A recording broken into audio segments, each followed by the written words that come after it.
Welcome to another episode of the Feminine Critique. I'm Emily, I am Christine. and we've got just a big old fat catch-up for you today, don't we, Christine? Yeah, so we're catching up on some stuff. Yeah, what kind of stuff are we catching up on? Um, Newer movies that I was kind of disappointed in for me. That I think that happens often I here. Hey, look, for every five that don't work, one is a revelation, and Okay, it's what we have to do to find it, I think. that is fair, and I am excited actually because I would say I don't even know if it's a revelation because it's such an obvious one, but I have like one really exciting new one. I have one that left me pleasantly surprised after others have also not left me pleasant. So, Exciting. yeah, I got some new stuff. I got some old stuff. I got some very random stuff. So, you want to start? Throw something out at me? Sure. I don't know if you want to break things like into buckets, but I'm always a like fan of buckets. Buckets are I great. think most of mine are horror. Mm-hmm. Like by a large margin. Majority Um, of mine are as well. okay, cool. I hate when I do this, but I'm gonna do it anyways. Did I talk about The Watchers, the M. Night You Shyamalan did, series? yes. I think you were Okay, kind of on it. kind of on it, but I Yeah. figured we talked about that. So that leads me to um, a movie I saw on Tubi. I think it was a Tubi original. And it's not so much that I'm recommending this, and if I already talked about it, I apologize. But it's called You Shouldn't Have Let Me In, and it's a vampire movie. It's a good title.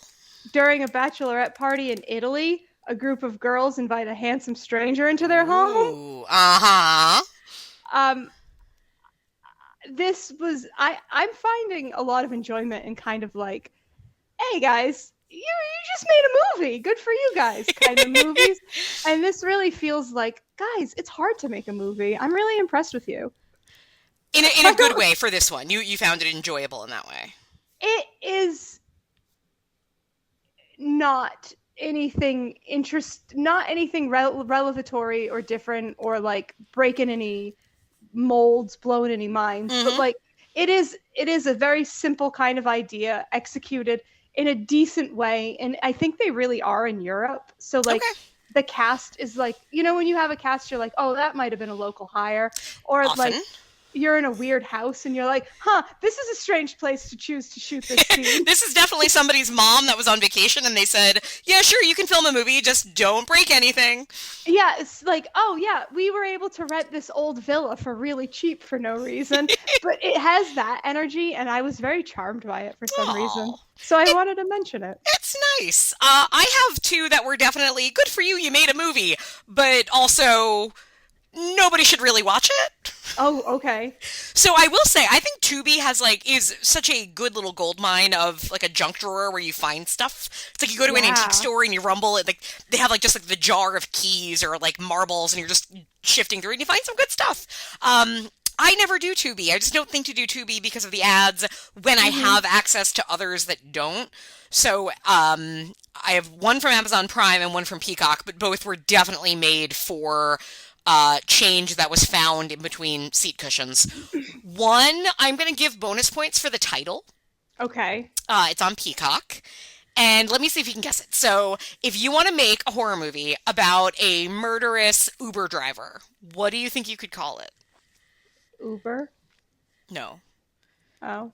What do we call Uber, Lyft? Like, what are those services Right. called? Oh, did you watch Rideshare?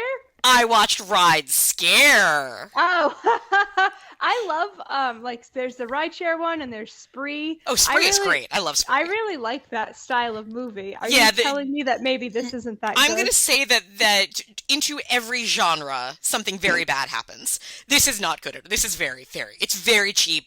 You can tell it's the kind of thing where like the sound is echoing a bit. So you know right Yeah. away of like, okay, this is not professional. That's fine. I'll still give it a try. And the problem I had was that it was mean. Like it was one thing to not be a good movie. I can handle that.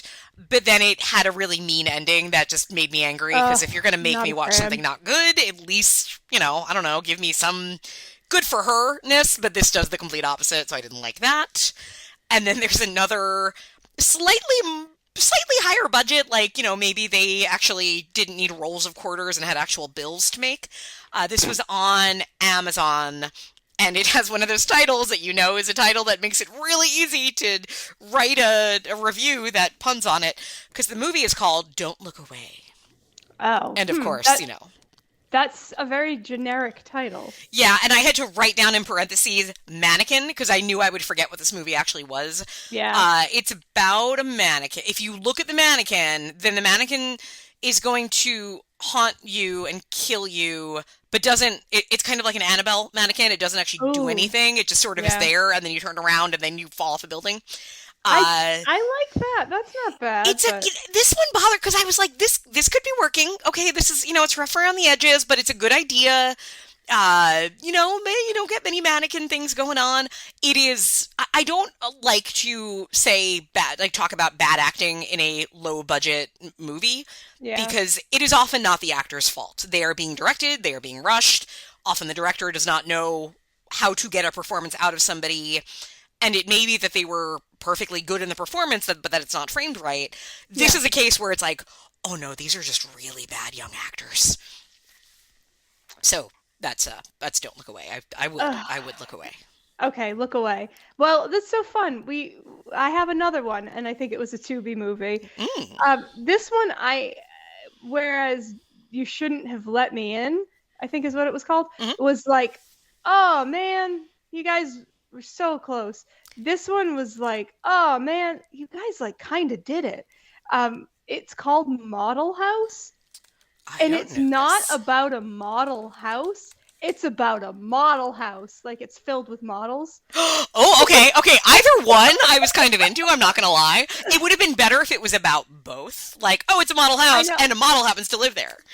Well, I really kind of, we'll talk about it again because I have another one kind of on my list in this genre, but I kind of like there's Margot, the house one. I didn't see it, but I remember you talking about it. And then there's like Deborah, which is like and I kind of like that. So when I first clicked on this, I thought it was like a smart house kind of movie, and I was like, okay, model house. This is like, and then I was like, oh, this is a house about. So it's 5 swimsuit models staying together in a secluded house, and I was like, okay, wait. I think actually this is even a better idea. This is a brilliant idea. It has some social media angles in it. Okay, and also Scout Taylor Compton is in it. Oh, who's become quite she just basically does horror movies, which I like. And so like she's not one of the models, she's like one of the bad guys, which is cool. So like, but like also she's not in it enough. And so like it's a little. This was a bit of a flat line, but again, making movies is hard. Getting movies made is an accomplishment. This movie is kind of bold and like it's really swinging at something. And Ryan Merriman is also in it. He was the boy in Final Destination 3.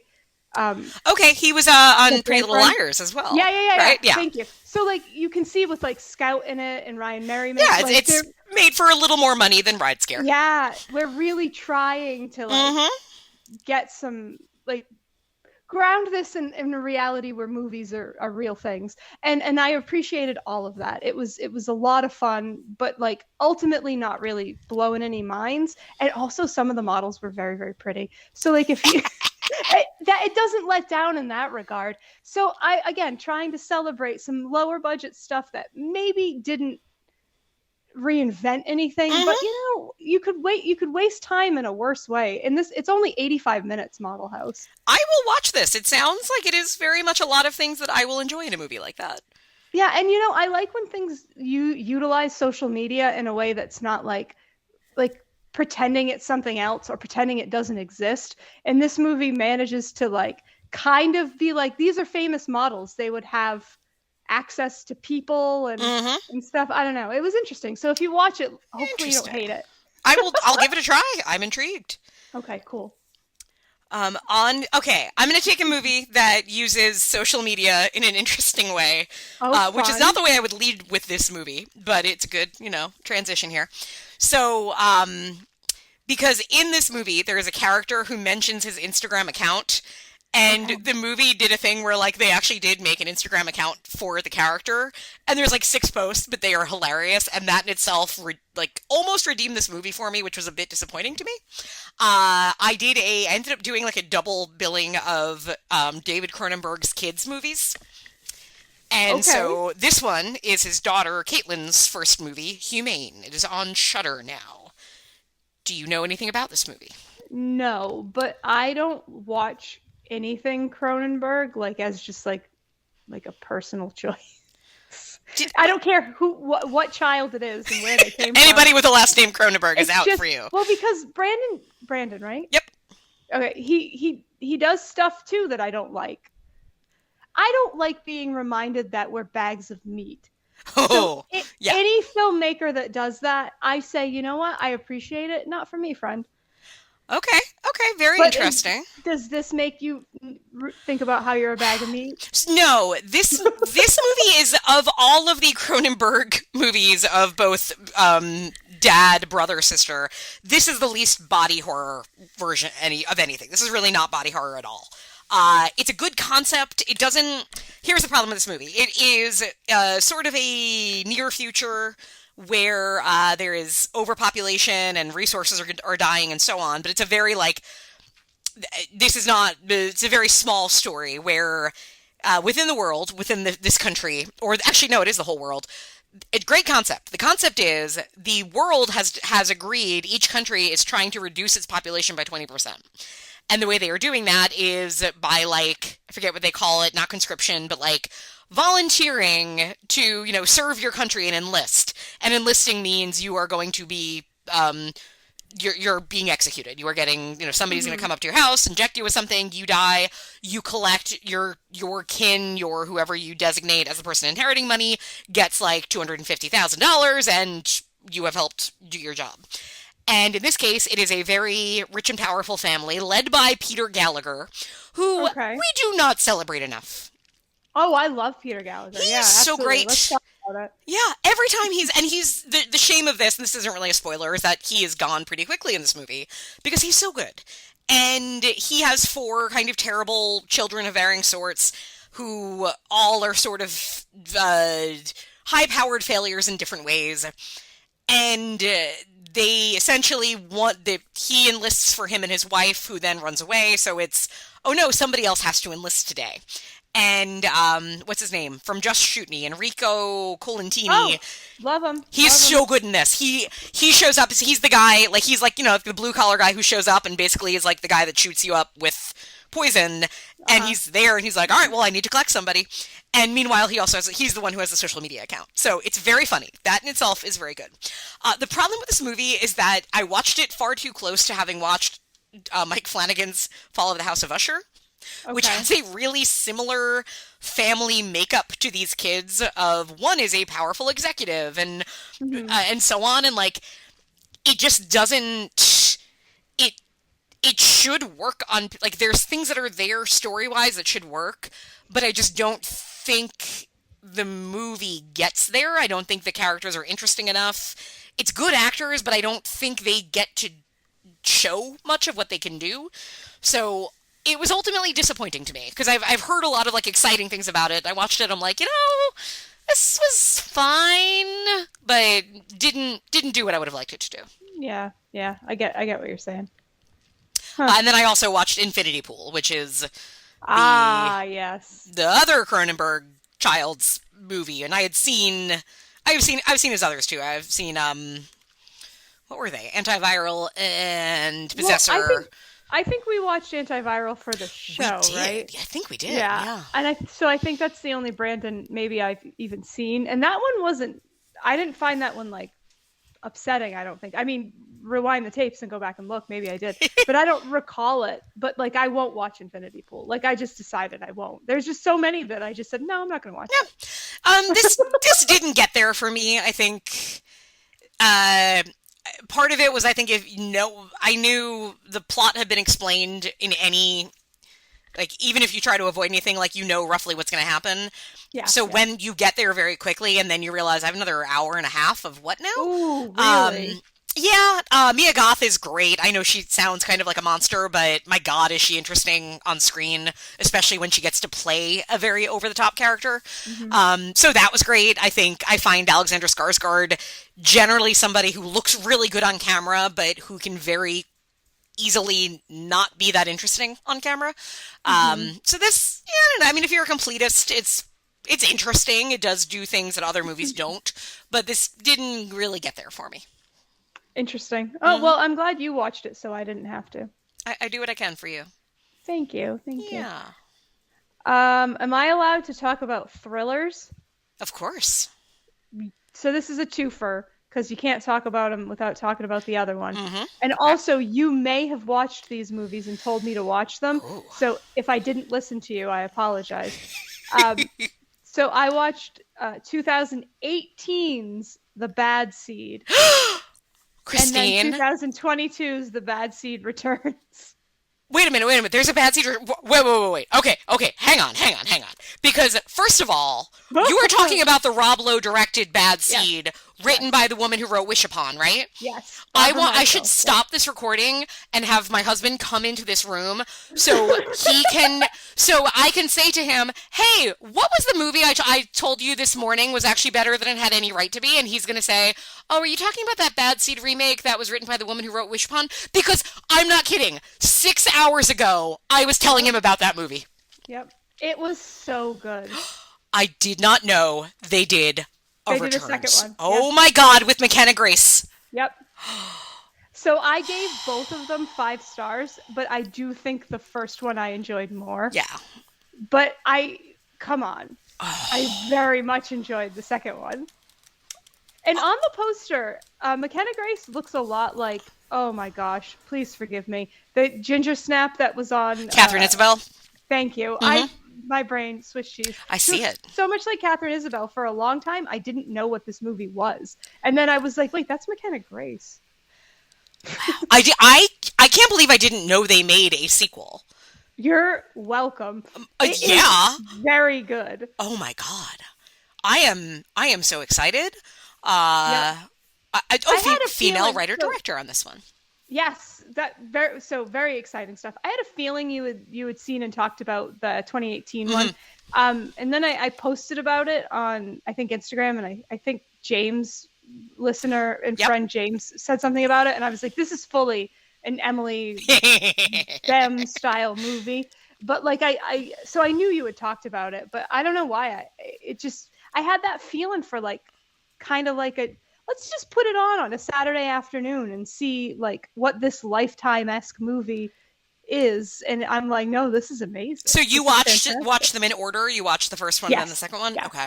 Yeah. Yeah. The first one, it's again the first one, yeah, it's a remake of there were other remakes of Bad Seed, but Yeah. it does a twist. It gives it, instead of it being about a mom and daughter, it's the dad and daughter. So it Mm-hmm. has like this whole other layer of things going on. Mm-hmm. It is a good script. It's the same woman who I keep meaning to look up to see what else she's been doing because we both really loved Wish Upon too. Yep. So like she's got the goods when it comes to writing a movie like this. McKenna Grace is wonderful. Mm-hmm. I am so thrilled that they made a sequel because I did not know that. Yeah, I think McKenna Grace, if she's not a producer on the first one, I'm pretty sure she's a producer on the second one. Well, I And mean, she might she was even have a she writing was credit on really it. no, she was really young on the first one. She was still in she was still a little girl. How old is she now? I mean, she's Yeah, been working pretty damn steady. You're right. she has a writing credit on the returns. This my heart just grew I love three her. sizes. She has a story credit and a writing credit. Oh my like, God. Officially like fully a McKenna Grace stan at this point. Like what a weird choice. What an audacious, fun choice. What? How wonderful! Like, because it is. I mean, she's been acting since she was very little, like, right? Like, she's she's the tiny, tiny I, Tanya. Like, she's been around and she's done a lot of genre. She's done a lot of horror. She probably, maybe has a good agent or manager who said, like, hey, you've got a lane here, stick to it.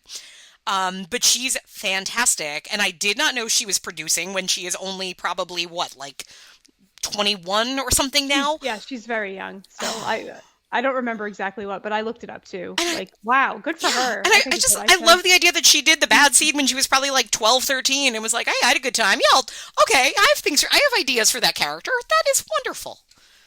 Yeah, good times. Oh, what a world. What a,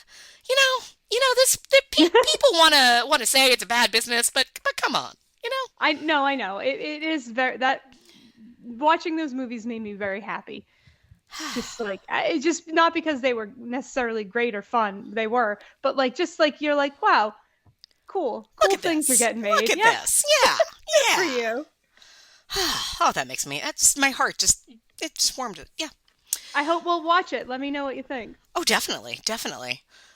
I didn't know it existed, so now I'm like, it's taking all of my might to not be like, yeah, Christine, I gotta go, I have a call, and to just go and watch this movie. That's it. Right I now. haven't watched anything else. It's just that. All right, so another movie with a, you know what, here's one with a big child actor performance of a kid who I don't know if he did anything else after this, because I feel like I have not seen him around, but, Brandon had never seen The American Ring, so we watched The Ring. Well, so, oh boy, what did he think about it? He liked it. Was kind of just basically where he landed. Of it being, I think it felt long to him, and it is. It is. Yeah. The pacing of that movie watching it for me was very much such a window of, wow, this is a different time in film. It's a different time in horror. It's a different time in what an audience is going to sit through for a movie like this, which is, a wide, broad audience for horror, but a PG-13 horror. And to think, like, this is a detective story and very little actually happens in this movie for most of its running time. It's wild. But I think he liked it. Basically what he said, he liked it more than the Japanese film, which he had seen a long time ago and remembered nothing about. And I think for him, the reason this worked was Naomi Watts, and I agree completely. Well, yeah, if this works at all, and that guy she hangs out with is that guy from Things. I like him. Martin Anderson. Always felt like he always felt like Viggo Mortensen's more traditional brother. I like him. He's good and stuff. He plays a kind of a thankless type of male role, like masculine role, well, I guess. That's a good point. That's a good point. So I like him. I obviously like her. Like, I kneel down at the altar of Naomi Watts. Yeah. But like, that movie for me, so I have a weird relationship with that movie. For a very long time, I wouldn't watch scary movies because I didn't like to be scared. And I didn't really differentiate between horror movies and scary movies. To me, every movie was a scary movie, or it could be a scary movie. And I didn't want to be scared. And my mom very much watched this movie and then said, like, I was so scared, like, I couldn't sleep. Like, I got scared coming down to get a drink in the middle of the night. Like, I was terrified because of this movie. So it was very much built up to be like, oh, this, if you avoid getting scared, you don't watch this movie because it's too scary. And then when I finally watched it, I was like, wait a minute, Mom? This movie's not scary. And not only was it not scary, like, it was like almost like it's the fear in it was almost blunted. Like, there was nothing even remotely scary about it, but like, it still has cool visuals. And the fact that it's all like greens and blues is so weird. It is such a specific color palette, definitely. Yep. And then also it's in the PNW, and like a fucking horse jumps off a ferry, like a ferry that I used to ride. So like all that stuff, the visuals are really like cool and interesting, but I don't, for me, the whole is not as great as its individual parts. Because the parts, there are parts that are good, but then like the whole overall is a little like. I agree. It doesn't. I remember Roger Ebert's review and him saying the movie should have ended with when the boy says, "You let her out," and it should have just ended there. That, like, even having the next scene of realizing her coming out of the TV just is silly and this and that and that. And it is, because it is just so weirdly structured. I think that's what I kept coming back to, was that it plays out like a detective story. It's an investigation. And yet these kind of big sequences that sort of hit, and then there's a lot in between. I don't know. It's very odd. It is. If you haven't seen it in years, it's worth watching just to think of like how this sort of rerouted horror for a little bit. Absolutely. Mm-hmm. It really set a tone, and like obviously there's good stuff in it, but then I don't remember which scary movie it is. Somebody yell it out. There's a scary movie that deeply uh like parodies Yep. and it's so funny because what it chooses to make fun of is like it's perfect. Sometimes like those scary movies take shots at things or satirize things and you're like, well that like I don't care. Right, that was too easy. It was too dumb. Why Yeah. are you sat? But the Ring stuff is like, oh boy, you had the same problems with the Ring that I did, huh? I have never actually sat through a scary movie. The first one it didn't age good and Yeah. it is kind of gross and upsetting in some Sure. ways. Anna Faris is just amazing, but then even when you get to the point where Anna Faris is out and like Simon Rex is in it, Simon Rex is like a main character in all the Ring parodies. It's very funny. I can't recommend some of the scary movies enough. Nice. It's fun. Who knew? On that note, I did watch something that I guess falls in that the sort of, is it a horror, is it a comedy? We watched The Blackening. I liked it. I liked it a lot. Yeah. Yeah. I mean, I laughed throughout it. I thought it was clever. I found it surprising. Yeah. It was, although I will say, like, I won't spoil anything, but the reveal in my brain called out very early, but that's fine. I don't mind that if it didn't take any like shock away from me. It was just more like, oh yeah, that seemed like that's the only thing that would have made sense. So Yeah. I think I was a little bit forgiving because like it was never trying to like. it wasn't about that. Yeah, but I think it's on my list to rewatch in October because there's some newer stuff that I feel like Cobweb is another one. Like I feel like I need to see some of these again to like settle in with them, I guess. Yep. I still haven't watched Cobweb. I know it's on Hulu, so I will get to it soon. Yeah, I remember again like really liking it, but I'd like to look at it with fresh eyes and see if it still hits that way. Understood. I don't know if you've seen this movie, and I won't talk about it if you haven't. It's Longlegs. I have not seen Longlegs. Okay. Just I was trying to build up to it, and then I was like, it's just Longlegs. Give me because I will watch it as soon as it hits streaming. I just didn't make an effort to go out to it, but so we'll come back to that when I do. But do you want to give me at least your thumbs? Where's your thumb, Siskel? Loved it. Perfect. Really? Maybe my favorite. Wow. Oz Perkins. Actually, no. The Pretty Thing That Lives in the House is my favorite. Which is I still have not seen that one. Yeah. But this is amazing. I have to watch it again, and I keep saying that because like it's just like I don't know. I had when you watch it, I couldn't help but try to like puzzle it out, and I don't like doing that. But I wasn't doing it in like a this isn't going well, and I want to game this movie. Right, you were just engaged in a way where you were actively thinking on it as watching.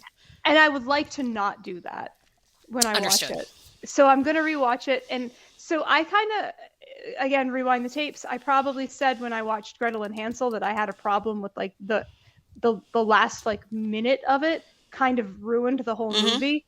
There's, again, like when I say the end of this movie, I literally mean the last 2 to 3 minutes. Is like, wait, do I hate this now?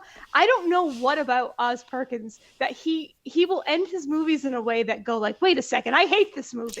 But like, it's not his fault or anything. It's just the way that he tells stories for some reason, like hits me a weird way. But I was trying to be forgiving with it in this movie because I don't necessarily think it like undid anything or undermined anything. I just don't get what he's trying to say sometimes.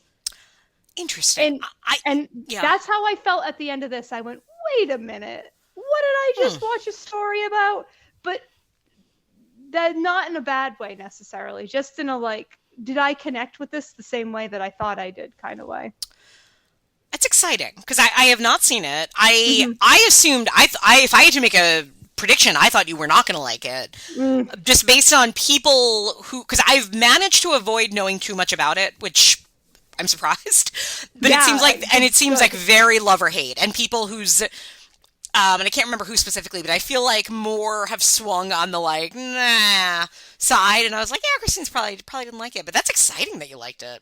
Yeah, it felt like Silence of the Lambs fan fiction. That's Sure, all. That's all I'll say. which is Like a good thing. To me, that's a it's good thing. me too. Like it felt like there was a clear understanding of what we were trying to accomplish, Nice. and I felt very safe the whole time and very well taken care of in Mm-hmm. this story. Okay. So big recommend. I can't That's wait for you to exciting. watch it. Ooh, how exciting!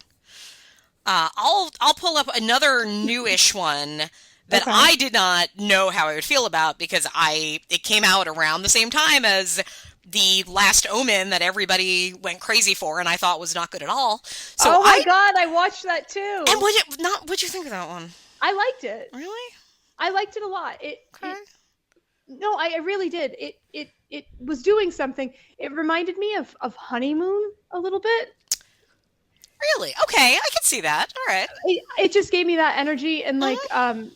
I watching I could feel a lot of the references. Like there's a lot of like possession, the film Okay. possession, not like the concept of possession. Yeah, yeah. The film possession in it. There was a lot of Firewalk with Me in it. It felt very Lynchian. It was like really dark and there was a lot of swings. I liked it a lot, but I don't know that I connected with it like on like I don't think I'm gonna rewatch it. Like you know how often I rewatch The Turning? That's a movie that I connected with like on a cellular level. I don't know that I like felt that way about it, but I definitely enjoyed it. Fascinating. That It also reminded me surprised of me. Amulet. You know, I thought it was I, like a lesser Amulet. I mean, like, if Amulet was was something I was hanging around my neck, then Omen, whatever the final prequel, whatever the name of it was, to me was like, oh, this was a charm necklace I got from a vending machine. I don't know. I So really a little didn't like it. thin. A little thin, Like like I thought yeah. the ending made me laugh out loud, and I wasn't sure if it was supposed to. Like the final beat of that movie, I was like, "Wait, really? We're like, did they not? What?" Oh yeah. I know. Okay, we just finished it yesterday, so it's very fresh. Zach had a bit of a problem with the brutalization of female bodies, Okay. but like I was trying. Like we all know what we're watching. It is essentially like about rape. Right. Like so I get what he's saying, but like also that's what the movie's about, and it's kind of for me, if you don't want that, then you literally should not have sat down to watch this movie. But I did see what he was saying. There's an Amulet, there is a danger, there is like a sexual assault component to Oh yeah. Amulet, but like I feel like it's handled in a way that didn't give me those same feelings, which I appreciated because I am fully aware of the brutalization of female bodies. I've had one for over 40 years. I don't know that I need to like check in and see about it. Like, Sure. but I understand. Again, it's a movie about like forced birth. Like, I get it. Yeah. I get like you can't really do all that stuff without doing the Without other stuff. having to lean on that. So let me ask you then the follow up, because the movie that I was going to compare it to was the one that I was surprised by how much I enjoyed. Did you see Immaculate? No, not yet. We went on a bit of a weird religious horror Yep. like thing, and we even joked, "Oh, is this the one we should do next?" Yes, I loved Okay. it. I was really surprised because again, I knew it was a hit, but I also knew The Omen was a hit, and I thought like, okay, well, oh, here's another movie that everybody, the normies seem to love and so on. Everybody said it was, was shocking. It goes in places you don't expect. And I figured like, oh, sure it does. And this one goes crazier. I think I thought I connected much better to it. Oh, okay. It has a pretty surprisingly brutal, satisfying ending that I was fully on board for.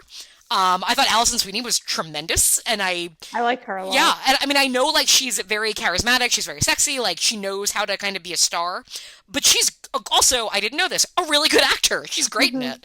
And she was a producer on it, and apparently like auditioned for it years earlier and it didn't get made, so then like when she came back to it after like basically having clout of, oh, I can open a movie now, really was involved in the production of it. That's cool. And that all of that made me so happy.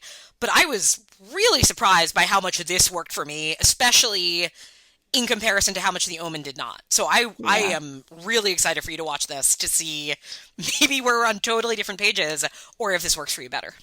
Yeah, I'm gonna prioritize it because I'm trying to. It's getting dark a little bit earlier, so I can kind of Mm-hmm. fit in a movie Yes. when I'm more awake instead of trying to start one at 10 p.m. Mm-hmm. So it's been easier to tackle maybe a bit more of the challenging stuff. Uh-huh. I get that. I'm I get I'm that. excited to look at it. Yeah. All right.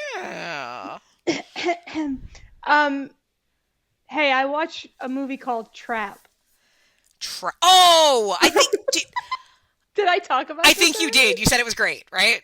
You really I liked it? Or am I misremembering? Look, it's I watched a bunch of M. Night Shyamalan and Mm-hmm. adjacent movies to get geared up for this. This is, if you don't know, it's a Josh Hartnett at a concert movie. Um, did I like this movie? No. Oh. Um, is this movie fascinating? It's like fascinating like every M. Night movie is. It's like M. Night, what are we doing? What is your thesis statement here? It's very strange. The suspension of disbelief is the limit does not exist. Like Mm-hmm. this movie doesn't exist in reality, which I'm beginning to find that M. Night doesn't care. Like Yep. none of his movies exist in reality. So like whatever. Also, the way that it ends, I'm like, oh, is this part of like the Unbreakable Oh no. franchise now? Josh Hartnett is amazing. If you're into watching him, like it'll be worth the price of admission. There's like the plot is about like a killer guy. The trailers give that away right away. Yes. But they're at a concert and like the performer I think is M. Night's daughter. Okay. I thought it was like a niece or something, but I think I read it was his daughter. Like, and it's filled with pop songs, like her pop songs, and like pretty longish scenes of the performance itself. Is she like trying to have a pop career? And was this actually less a movie about a movie to be made a movie and more of a way of getting records made? Look, I can't weigh in on that, but like maybe I'm not Mm-hmm. quite sure what the motivation or what the chicken or the egg situation was with it. Like, but all the music in it is her music, and she has like a alter ego, Lady Raven, and that's like the character in the movie is Lady Raven. It's confounding. I But do like want to see this. I've heard enough about it to make me intrigued. you should. It's not. I would never say it's bad, but at this Okay. point, I don't know that I would call any M. Night movie bad. We just Right. rewatched The Happening, and every time it's like Happening's bad.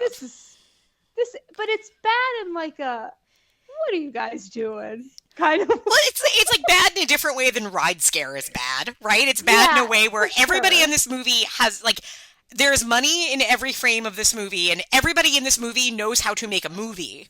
It just feels like that is a movie deliberately made to make it seem like nobody knows how to make a movie. It's this one has feelings of that. It is almost like, have you guys ever like talked to people? Right. Like, Do have you ever know gone outside? how humans interact with one another? Yes, agreed. But like I will probably rewatch it at some point. It's weird and strange, and you could have a lot less fun watching a movie, I think. Fair. Very fair. Let's see if oh my God, I'm getting all these Skype AI messages that I am not asking for. So if you keep hearing a little bloop, bloop, that is Bloop. Skype's AI system trying to tell me that it can help me. No, you're making my life harder right now. But anyway, I digress. Let's see. Oh, okay, that's a good segue to a movie about maybe evil technology taking us over. Okay. So I don't know if you've watched any of on Shudder. There was a like 5-episode talking head series called No, Horror's Greatest.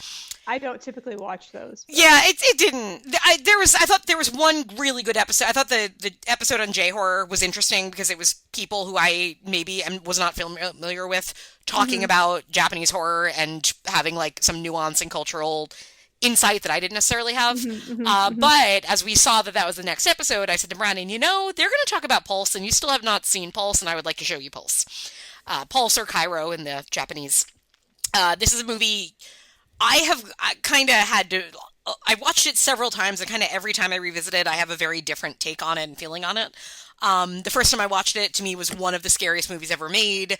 It kind of lost a bit of that the second time. This time, I was really into it. Brandon was not. And that was disappointing, Really? but I still love him, and I will not divorce him over it. He just That's didn't big. That's didn't big work of for him you. at all. Didn't work for him at all. He was bored. He didn't understand, which I get. Like, there is a weird like commitment to not like having its characters be very vague and Yeah. non-specific. So it really is hard to decipher who's who and what their relationships are. To me, that is part of the movie and part of the kind of weird eeriness of it, but it Mhm. just did not work at all for him. And I get that. If that doesn't hit, then what is maybe left Right. for a person? And you then know? it's very boring at that point because Yeah. it is very quiet and it is moody and it is just, long shots that if you're not feeling it, then you're just sitting there saying, how much longer is this movie? So I get it. I get it. For me, this time around, it worked really well, but oh well. Still love him. I still haven't seen it. Really? Correct. Wow. I know. Huh. Have you I'm seen the scared. American remake? Yup. I had a feeling you had. Yeah, we talked about it, and you were like, you need That's to right. watch You the really real do. one. And I was like, ma'am, I'm too afraid.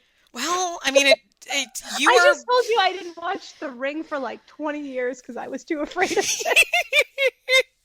If Brandon can handle it, I think you can. Okay, You might okay. also be bored by it, so it might not actually No. be worth you watching. You've described it semi at length, and like it sounded genuinely disturbing. I think it's upsetting. I think it is very much a movie Yeah. about loneliness. I think it is about disconnect. It does a thing. It does a thing that you love, that I don't want to say because it kind of gives something away. But let's just say it is bigger than you think it is. Yeah, because know? the remake ends with that kind of like leaning, and you Mhm. were like, no, the original fully does it. Yeah. And I was like, oh, okay. Because the remake is like Kristen Bell and Jonathan Tucker's in it, but he's not billed at all. That's that one, I think. Yes. Yeah. Octavia Spencer is also in it, which is useful for movie trivia games, by the way. Oh, fun. Yeah. Okay. I didn't remember that. I don't either, but it comes up sometimes, and I get to use that as a little card for different games. That's a good one. Yeah. Oh my God, I have a good one. Let's hear it. Okay. Ahem. So, I don't know what this is technically classed as. It's not really a horror movie, but it's genre adjacent. I don't know if you remember a little film that came out in 2021. I declared it my favorite film of the year, and that was Megan Fox's Till Death. I have seen Till Death. I do recall it. I have watched it twice, and I can confirm that it is as good The best as movie I of thought it was. 2021. Okay. Maybe the best movie of 2021. So we have now been graced by another collab of Megan Fox and the director of Till Death. Was not aware. This movie is called Subservience, and it's about like a Megan Fox AI. Okay. Intrigued. This is a phenomenal movie if you are me specifically, but I think other people will like it as well. I loved it. It was so Nice. Megan Fox is like an AI, like an androidy kind of like thingy, but she's also like evil and like nefarious and like sexy and manipulative. It's so fucking Okay. weird. I like all It's these like things. It's like single white female, but like with an AI that comes into somebody's house to take care of their children. Okay. All right. I'm into it. You've intrigued me. It's currently sits at a 2.3 on Letterboxd. I personally think it's a 5 out of 5. Obviously. but like I don't know, this duo, this Megan Fox, S.K. Dale, director of Subservience, Of Till Death. Till Death and Subservience. This is my new guy. Okay. He's really out there doing what we need, giving us weird exploitation movies with Megan Fox in them. There are much worse things in the world, and we don't have enough of those things. So I'm into it. I will Yeah. look for it. It's a high recommend. Nice. I have a high recommend, although it's like a high recommend, but I don't know that it's one that I want to rewatch anytime. Ooh, This was a okay. recommend from Jason, dear Jason Fozzie, who was on our last episode. And it is on Shudder. It is stop motion. Okay. Yeah, it looks too disturbing to watch, It honestly. is. It, it's very good visually. It's doing really interesting things. I think most horror fans should give it a go because it's just very intriguing. It's different. Um, but there is a darkness to it that I don't think was overly obvious initially. And as you go through, you're like, oh yeah, you can have a lot of different readings on this, and they're all pretty sad and dark. So Hmm. was not a fun watch by any means, but it was good. It was very good. Yeah. Yeah, that was kind of, people have suggested it to me as well, and that's kind of what I've gleaned. I don't want to be like a baby or a brat about movies, but like I still have that block where I maybe am not too keen to make myself upset. Yes. Like when I know that, like I'm a very emotional person. Yeah. I just don't want to like go into something knowing that it's going to affect me a certain way. I don't know. Yeah, I mean, there's, I think it's something that comes up to every horror fan, right? Yeah. We watch, you know, people die on screen, and we watch terrible things happen, and there is a there's different reasons for why we do. Obviously, everybody has their own kind of like reason for what sort of brought them to horror. Hmm. But I think there is something very different about some of the things that you want from it. And that's why I'm saying about like Ride Scare. Stupid movie. So was this Killer Mannequin movie. But at least the Killer Mannequin movie ended in a way where it was like, okay, there goes a killer mannequin. Whereas this stupid Ride Scare movie ended in a way where it was like, oh, you put somebody through a lot of horrible things, even though you did it very poorly, and I know it's a Hmm. movie, and then you punish them again for it, and I don't feel good about that. Um, we talk about it a lot when we talk about like uh, true crime, which I actively avoid and don't like because Yeah. I don't ever want to. Fiction is fiction, and I love it, and I love the grisliest, darkest type of storytelling. But as soon as you try to make it real or say, well, it really happened, I don't need to know that. Then I don't. Then I feel bad partaking in it. So I don't know. There's a difference in how dark, what kind of darkness you want to get, I guess. So Totally. yeah, Yeah, I mean, it could be old age or it could just be like societally. It's just some things I'm like, I'm all set. yeah. I'm glad that you like it. I mean, again, I thought it was very good. I Yeah. don't see Oh, myself look, it watching it again actually anytime soon. it looks really good, and the premise Yeah, is wild. it I is. watched the trailer for it, and then I went, Yeah. I don't know about that. Mm-hmm. Yeah, I get it. Let's see. I got some more. You got some more? I have at least three that are worth talking about, Ooh, okay. but then I don't really have much else. Unless you saw the new Twister and wanted to I talk did about not it. see the new Twister. I'm not. Oh. How do I say it? I have absolutely no interest whatsoever in a Twister. Yeah, me too. I mean, I'm not one of those like nostalgia hounds for the Mm-hmm. first one. Like I know they exist and I totally get why, but like it's just not for me personally something I've ever felt that way towards. Mm-hmm. So this one going in, I feel like I'm already on the back foot. Like I'm like not as excited.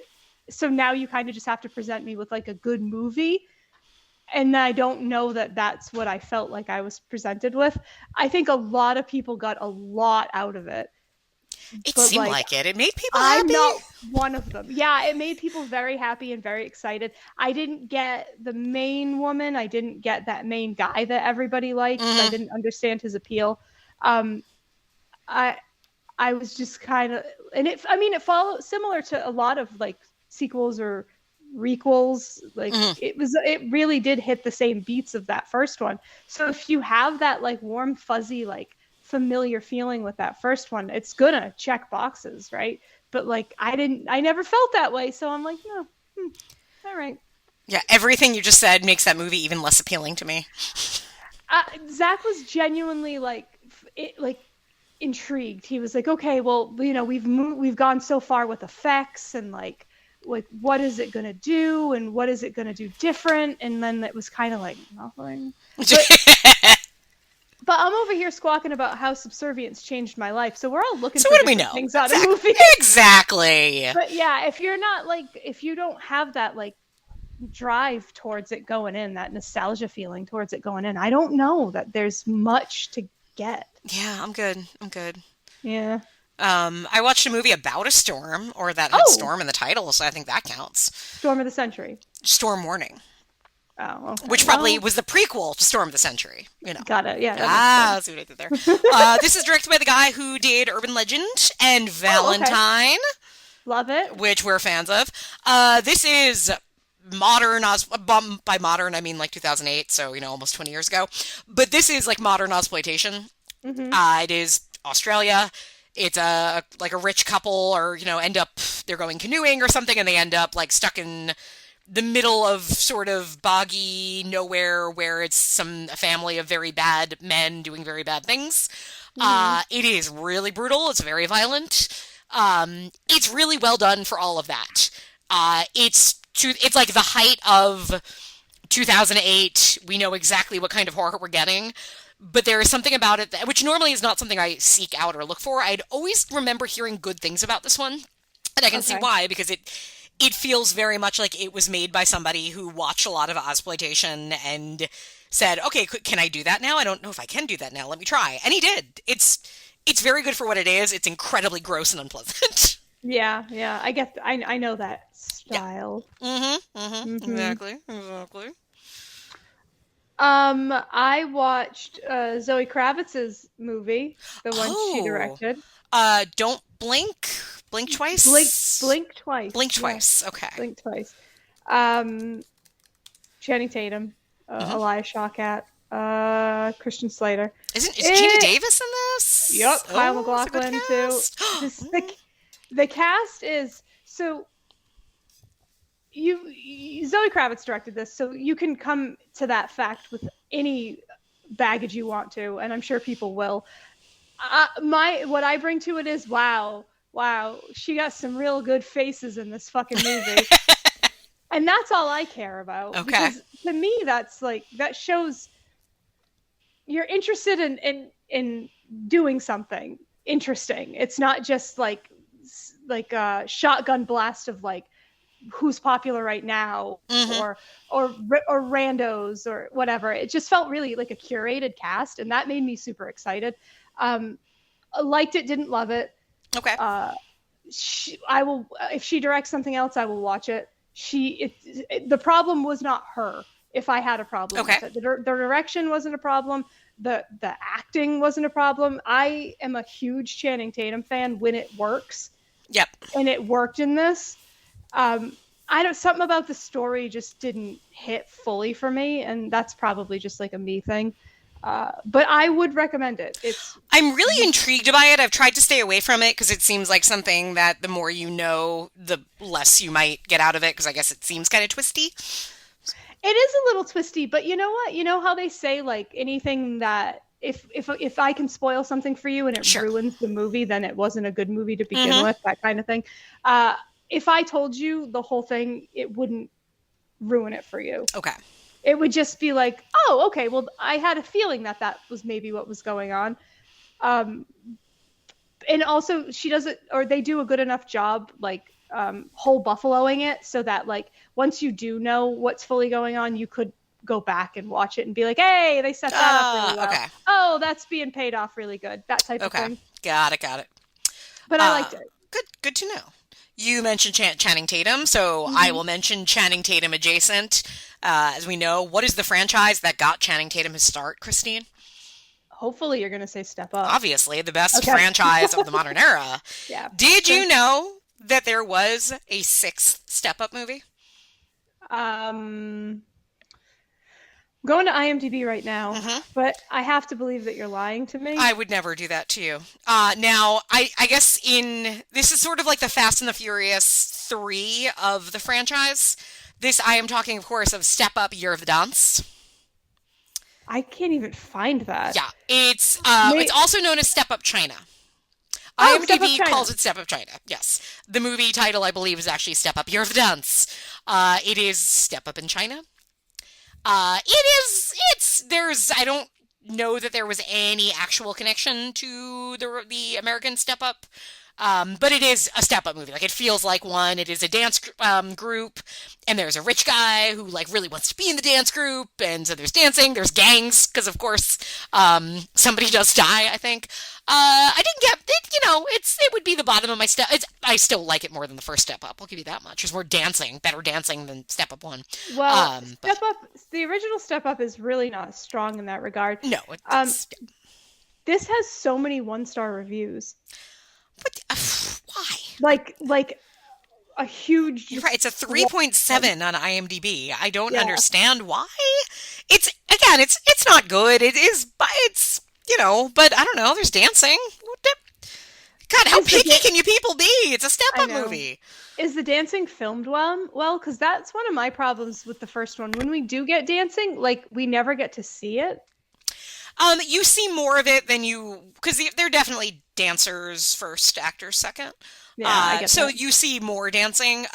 It is not as well as like and that's one of the things that really made John Chu, I think, such a successful director, is that he started by directing dance videos. So he knows that the best special effect in Step Up 3 is not the 3D. It's, I need to make sure I'm showing the dancers, and then I can use 3D to make everybody really see what it's like when you're in that room. So, yeah, I mean, it's not great in that regard, but I don't know, if you're feeling like you need a Step Up movie, which every 6 months I find myself saying, God, it's been a really long time.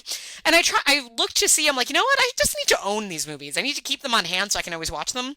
And there is no great master set of the Step Up franchise, and all of the individual movies are very expensive.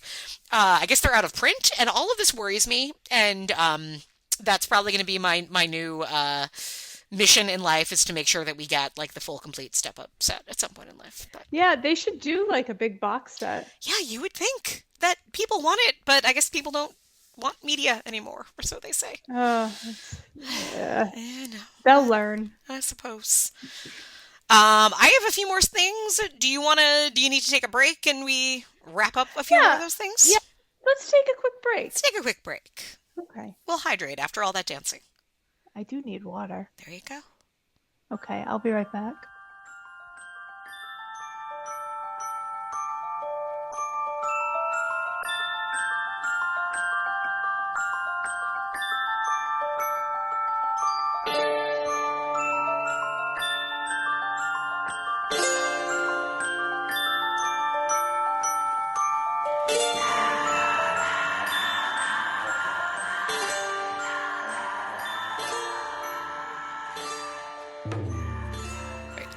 I can come back with another dance movie that I watched.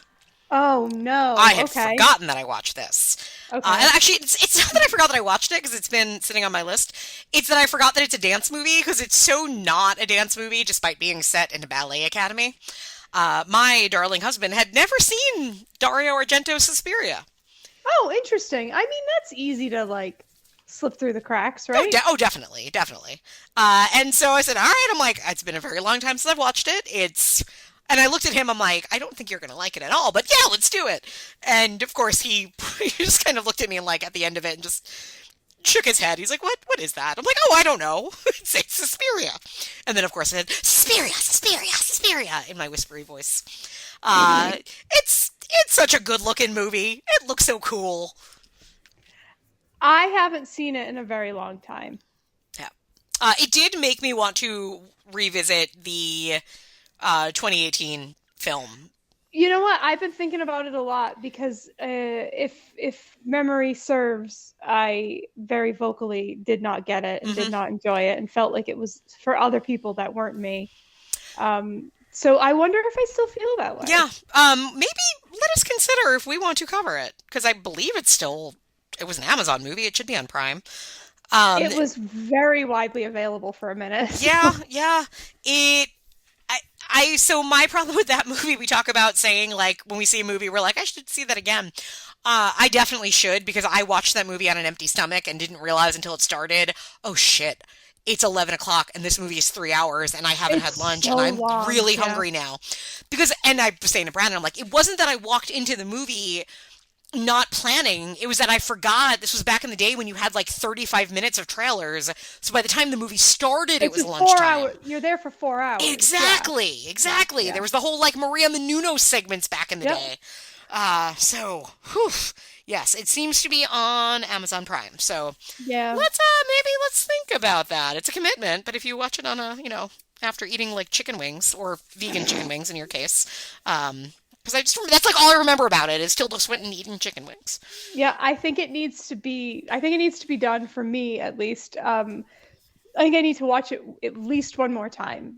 Same, Because same. every time there's a movie where I just am like, guys, I don't get it. I just need to give it one more shot to make sure it's not me not getting it and it just didn't work or wasn't Yep. my flavor. Mhm. I mean, Annihilation. The first time I saw Annihilation, I wanted to light it on fire and never look at it again. And now I love it. Yeah, that's one that I like, don't love. I think I didn't get out of that movie what a lot of other people got, but Yeah. I would never argue with somebody who did. Mm-hmm. On that note, I watched Alexander Garland's most recent and possibly Did last you film. Civil War? I watched Civil War. Did you? No, not yet. I want you to tell me if I should. Okay. It's a hard. That's a very hard question. Um, I feel like the thing I had heard about it, and again, I tried not to hear much about it because I thought, well, it's an interesting premise. I might watch that eventually. But the thing I kept hearing was this movie is just has no opinion on anything. And I start the movie kind of casually. Like I watch it like, oh, I'll watch it like in the morning before work and then I'll watch it tomorrow while I'm doing some other things and making breakfast. And I very quickly was like, no, I'm actually really into this. I'm going to like pay more attention to it. And I went through ebbs and flows of being like, no, people were wrong about this movie, to being like, no, this movie really doesn't have anything. So I am very much in the middle on it. I think Kirsten Dunst is amazing in it, but she is always amazing. Was something that I realized watching her and just being so fascinated by her to see her playing like the war photographer who is sort of tired and older. Mm-hmm. And I think something that we are realizing more now is like Kirsten Dunst is about our age. I think she might be a year older or so, Mm-hmm. but how much we have kind of grown up with her. And I think unlike some other actors, has often played her age. So when she was a teenager, she was a teenager. Mm-hmm. And so many of her movies are so like generationally, I think, important or connecting to us and to many of our experiences in different ways. So to see her now playing, somebody who's just older and tired was very weird to experience, I think, in some ways. I don't know. I agree that I don't think this movie. I think it's doing a thing where it's trying very hard to do like we're America, but we're not America. I don't know. This is that. That's that, and it wears thin pretty quickly. The idea of I don't know. I guess I have not thought enough about war journalism to necessarily form any kind of opinion on what it means to explore that and what it would mean to be in that. Mm-hmm. I think it does a disservice to itself by being so specific, but not. I think it would have been better served if it was less connecting to, this country and, well, this guy has an accent, so we know what side he's on, but he doesn't. I don't know. There was something very vague about it that I think like deliberately kept it from sort of saying anything. Mm-hmm. So it didn't really work for me in the end. I appreciate the swing, but I also don't know that the swing had any direction to it. So that's roughly where I land on it. Interesting. I will watch it eventually. Mm-hmm. Alex Garland is quietly maybe one of my favorite screenwriters just of all time. Yeah. That's ever lived. I had such a huge problem with Men. Like, I watched Annihilation and got angry that I disliked it so much. Yep. And now I love it. But like Men, I found enraging. Like it felt like such a obtuse waste of time. And it like really kind of soured me, which is silly because like I can now list 5 movies that absolutely changed my life that he wrote and or Sure. directed. So like it seems silly to like throw the baby out with the bathwater on just one movie that didn't land with me. But then Civil War was, no pun intended, very divisive. So it was like, I don't know if I need to watch this right now. Especially right now. Yeah, I that's do a not big think, part of it. yeah, this is a movie you do not watch during an election season. Maybe you watch post, depending on where things land. But it feels like, and is he American or is he British? I don't think he's American. Yeah, It and would be weird if he was, but I'm not it quite would sure. be, and it's one of those two where you feel kind of like that confusion of you're trying to say something about because it is set in America. And I think he could have changed everything if he had said it in Canada or said it in a fictional country that was very clearly not America. Mhm. I think he could have made points about not making points in a way that didn't feel like you were dipping toes into something and then backing away. Like, I mean, I could just watch a Purge movie and get kind of what I got out of this, except then I still feel like he put like a shield in front of him so that it wasn't political, but it was. And all of that is just annoying, I guess, in the end. And you have some very, like, harsh acts of violence and again, some great, Kirsten Dunst, again, I cannot say it enough. She is fantastic in this movie. I don't know that it needs to be seen, certainly right now. Time will be interesting to it. I think in like 10, 15 years to go back to this, I think it will read differently and it will kind of sit somewhere in history, but I don't think it's saying much right now. I think I'll hold off. Mm-hmm. That feels Yeah. good for me. Good. Yeah. All right. In a similar, the world has kind of apocalyptic landscape, we watched, so we ended up doing a double feature without planning to necessarily, but then my husband's a completist. So we watched Furiosa. Okay. And then finally Brandon said, now I've seen all of them except for Mad Max Beyond Thunderdome, so let's watch that. So those two. Did you see Furiosa? I don't know. You don't know if you saw it? I did not see it. I don't want to watch it. I bet people listen to this and go like, "What is Christine's problem?"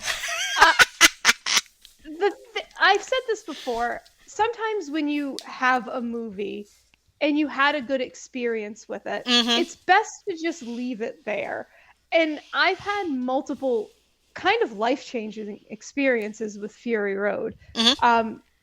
Like, I don't know that I want to continue. I don't want to change my relationship with Fury Road by entering into a new relationship with something that didn't look good to me. Yes. Yeah, I would like to hear what you think. Though. Yeah, I don't think it. I was really underwhelmed. As soon as I looked around, I'm like, this did nothing for me. Now the good thing, it doesn't to me do anything to take anything away from Fury Road, because I'm with you. I love Fury Road. Fury Road is on TV. I will stop and watch it.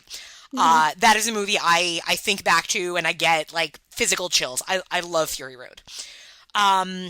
Furiosa just felt like, kind of what we used to get more of in the past, of just like, oh, we're all gathering the gang back together to make a little lesser version of what we just did.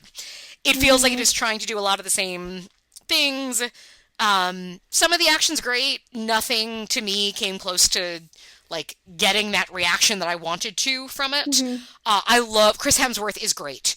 Chris Hemsworth is my Nicholas Hoult of, I love when a very handsome leading man just wants to be a weirdo, because he's wild in this movie. He's playing just a mess of a villain, and he's having so much fun, and I could have just watched him the entire time.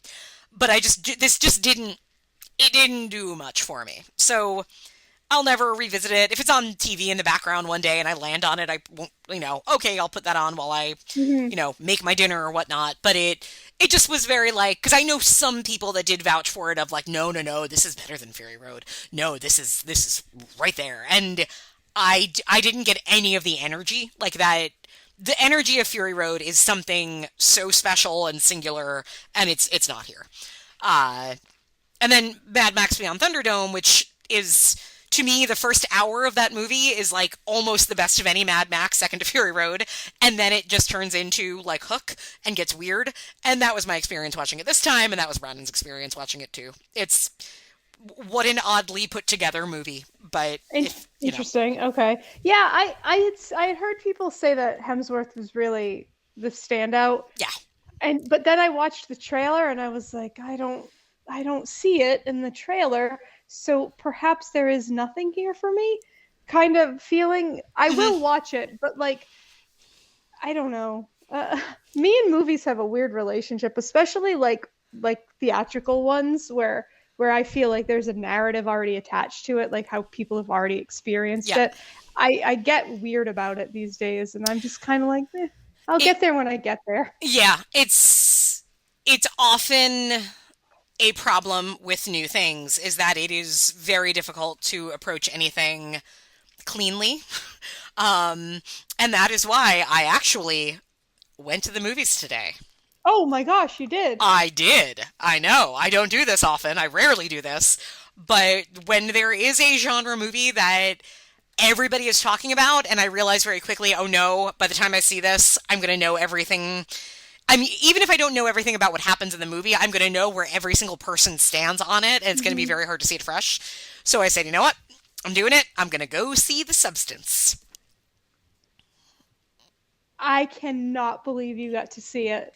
I'm so happy for you. I'm so jealous. You should be. I loved this movie. Of course you did. I went at the 11 a.m. screening at the Jacob Burns Film Center, which is like this little art house nonprofit theater. I was the youngest person in the theater. It was, if you go to the first showing, they do closed captions. So I got to watch it with closed captions, which was great. Love that. And I was so glad I saw it in a theater because it was only a few people were in that movie theater with me. They were all older than me, and it was wonderful when you hit that point of, oh, this is getting bonkers and hilarious, but is it hilarious? Oh no, it's hilarious because we are all laughing. And it was so fun, like when the lights came up, to look at like this older couple next to me who were probably in their like late 60s and like be like, yeah, that was great, right? Okay, awesome. Like it was great. I don't want to say too much because I don't want to be that same person that I was just complaining about that ends up ruining movies for me. But it is everything the best way I have heard it described was, oh, it's like if death becomes her Met Society. Yeah, pretty much. It is very funny. Demi Moore is great. Margaret Qualley does not get enough credit for being such a weird, interesting actress. And she's fantastic in it. It goes bonkers in the best of ways. I was incredibly satisfied with it. Yay. Yeah, I'm really excited for you to see it. Yeah. Yeah, I can't wait. Yeah, had you seen Revenge? Yes. Yeah. Very, very excited about this one. Really excited for Demi. Yep. Super excited for what I know about it. Yeah. It's definitely going to be prioritized as soon as it's available. Yeah, like Longlegs. I try to actually, there are some things occasionally that I will get excited about and would like to watch. Longlegs is one of them. This, I think, will be on a similar trajectory. I cannot wait. Oh, I wonder if it's playing on anywhere around here. I think it's going to. No, I think it got an AMC release. I think it will be in a lot of theaters nationwide. That's cool. Yeah. No, you might get your shot at it. I'll have to look around. Yeah, and it's, to me, I mean, again, I don't know where you stand on theaters now. It is a great theatrical experience because it is squishy and the sounds are great and the music is big, and to be in an audience that does not know how to react for a movie like that is really feels right. That's interesting. Yeah, I've seen a lot of people say like the last half hour or the last bit like really disturbed people. Yeah, it is It's so gross in the best of ways. Yay, Yeah. that sounds fun. Right? Yeah. Yeah, I was yeah, very happy. I was very I'm satisfied. into it. Yeah. Let's see. I got a few more. I know I have a few more than you, so I'll run through some. Okay. Um, on the horror front, on this was one of those like random finds that every now and then, as much as like you and I think like we're pretty well versed in horror, I've landed on something I've never heard of, and I'm so confused at why I'd never heard of it. Have you ever seen Jack's Back from 1988 with James Spader? Oh, I know about it, but I've never seen it. No, Yeah, but I know about it. it's on Peacock. It's Jack the Ripper maybe is back, or somebody is copying him, and maybe it's James Spader as a good doctor, or maybe it's his twin who's a manager at Foot Locker. And it's just a weird little movie that is very confusing. I don't fully understand who did what in it in the end, but James Hmm. Spader's so good. I do. I am a big fan Yeah. of him. He always does good work. It's a good showcase for him too, because it's 88, so it's kind of right when he's sort of, it probably was his first leading role, and he gets to play two different characters, and he's, you could see watching it where, you know, when you have those moments of like, oh, you're a movie star. You get that here. Yeah, yeah. Hmm. Oh, that's fun. Yep. Yeah, maybe I'll have to Give it a reevaluate go. and watch that. Yeah, yeah. Another sort of mystery movie on Peacock. This this kind of feels weirdly like maybe a Christine movie. Ooh. This movie is called Summoned, Okay, I'm and heading over to the IMDb. it's kind of yeah, look it up because you're going to see some wild things going on here. I think the title is sort of a has two Cuba Gooding meanings. Jr. Uh-huh. Cuba Okay. Gooding Jr., I think he had like taxes. I think he was one of those guys who owed money in places and ends up doing a lot of movies that you have never heard of and you wonder, why is Cuba Gooding Jr. in this movie? Um, so Summoned, when I say summoned, what do you think? What comes into your head first? Like I'm summoning like a demon, but That's this is one. about a jury, It's about, right? or maybe it's about both, Christine. Maybe it's about both. Oh, that's fun. Yeah. This feels very, it's a weird like hybrid of like Lifetime-ish. The lead actress has done a lot of like Lifetime-y Christmas movies. That's what I knew her from. It's the jury who found a man guilty of murder are all being like knocked off one by one a year after the case. And there's some, is it a mystery? But then like they're all dying by suicide, but it's mysterious. So obviously there's a demon or something. I still don't know who did this. I don't know who the killer was. I do not understand if it was actually supernatural or not. It's a mess of a movie, but it's kind of entertaining in how, what a mess it is. Yeah, it kind of looks that way. That super squinty guy is in it. Now my IMDb is not. Oh, super squinty guy from Buffy, Forrest from Buffy, right? That guy? Yep, Yeah, yep. it wouldn't load, so I couldn't like look and see who he was. But I was like, hey, I recognize people Yeah. in this. Yeah, there's a lot of people in there that you're like, oh, that person. Oh, James Hong is in it for like Yeah, two I did see scenes. that. He Yeah. dies pretty early, so yeah. It's not good, but it's the kind of movie that I feel like James and Barb might like it. So there's that. Yeah, it's very strange, but It's like, it goes places that you don't quite expect, and it's very cheaply made, which I appreciate. Um, no. Also on Peacock, Peacock has a small variety of made-for-TV, like early USA type days, including Murder at My Door, starring Judith Light and a baby-faced Johnny Galecki.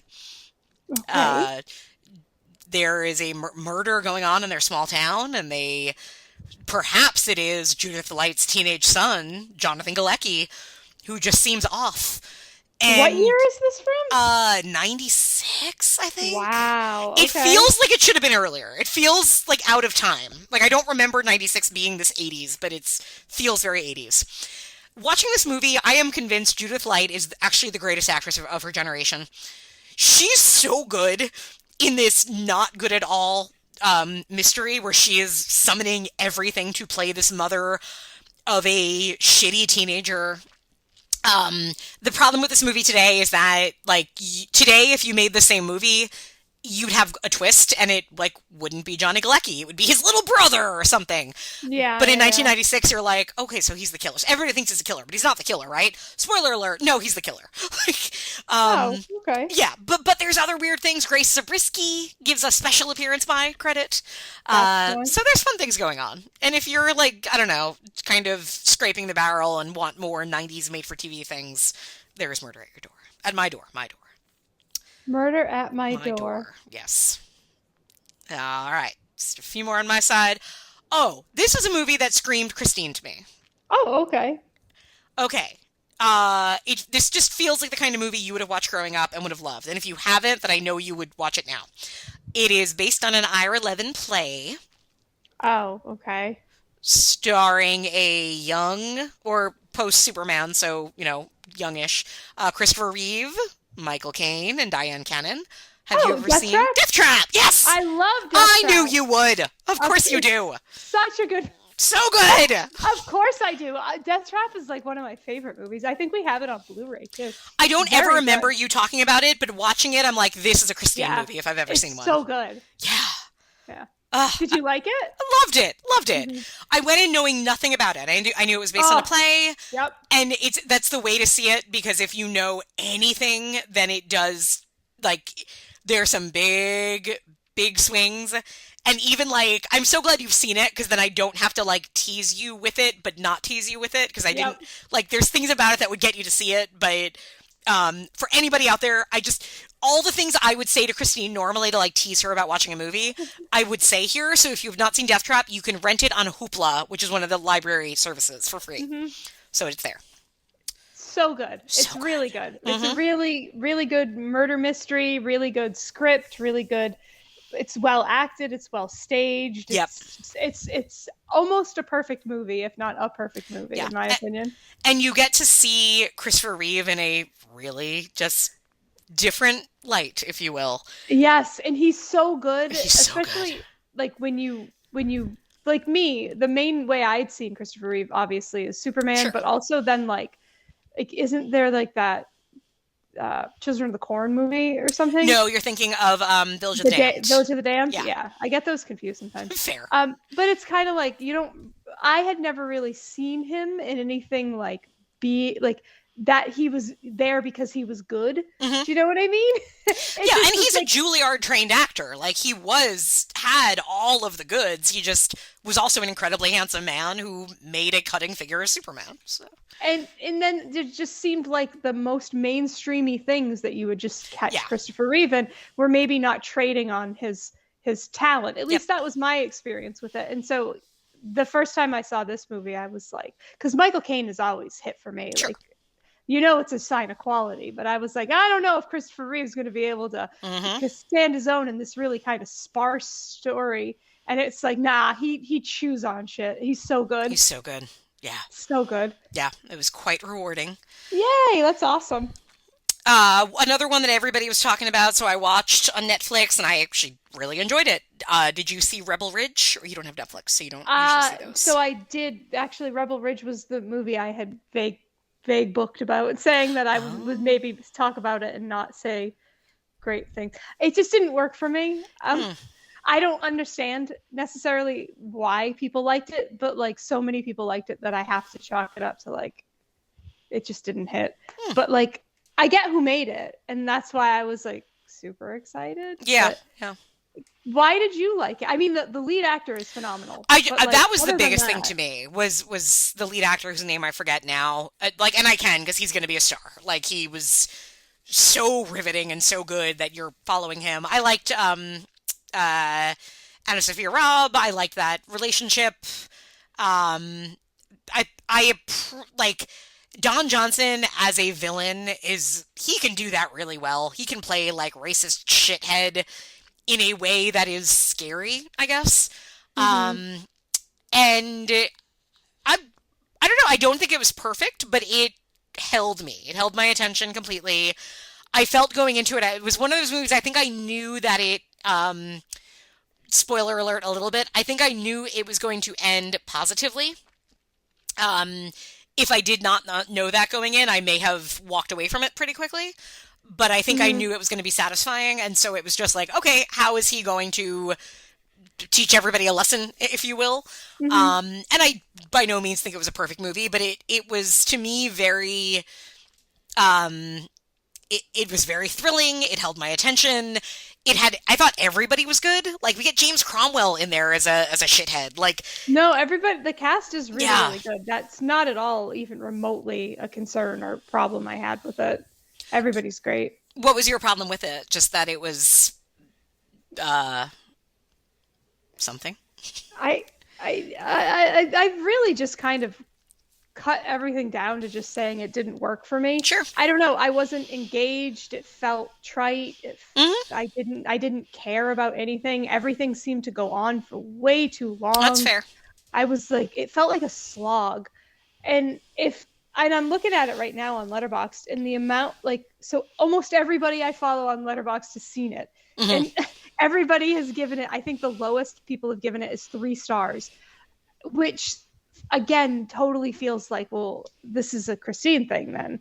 If everyone else is having this like interaction and this relationship with this film, maybe I'm just not getting it at like the right time in my life. Sure. And like this is Green Room, dude. Like Green Room, again, maybe a perfect movie, Hmm. honestly. But like then I will look at his other films, Jeremy Saulner, I Yep. guess is his name. Saulnier. And then is yeah, maybe that's, but like I didn't particularly like feel engaged with Hold the Dark.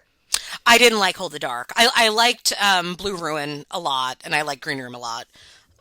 This and I mean, you can see a lot of what he excels at as a director and what he finds interesting. And I think, I think he does action really well. I think he does, and not action in the way of like, Fury Road action, but I think Mm-hmm. he does that sort of, there is something very alive about his, like, and kinetic about his filmmaking. Mm-hmm. So when that comes together well in a script, I think I'm there for it. And I think this also had the benefit of being a Netflix movie. That's certainly why it sort of has caught the way it did, I think. But Mm-hmm. also, it is the kind of movie that you can start and walk away from, and come back to and walk away from, because it is long. I think it's a good 2 hours, and it doesn't need to be. This would have been better as a sharpened like 90-minute.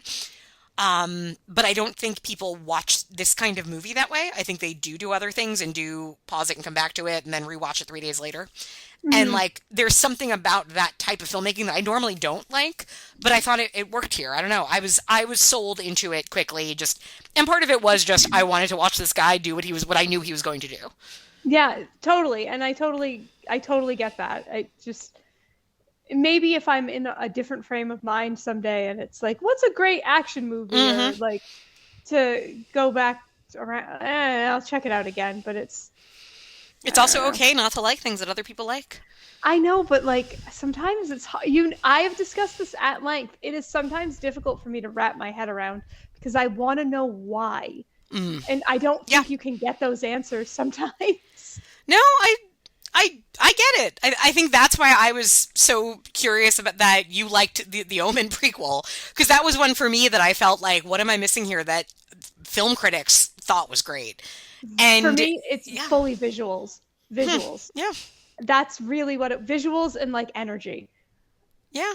It was what won me over in the end, which are like so like nebulous nothing things. Well, Yeah, I really liked the energy of that movie.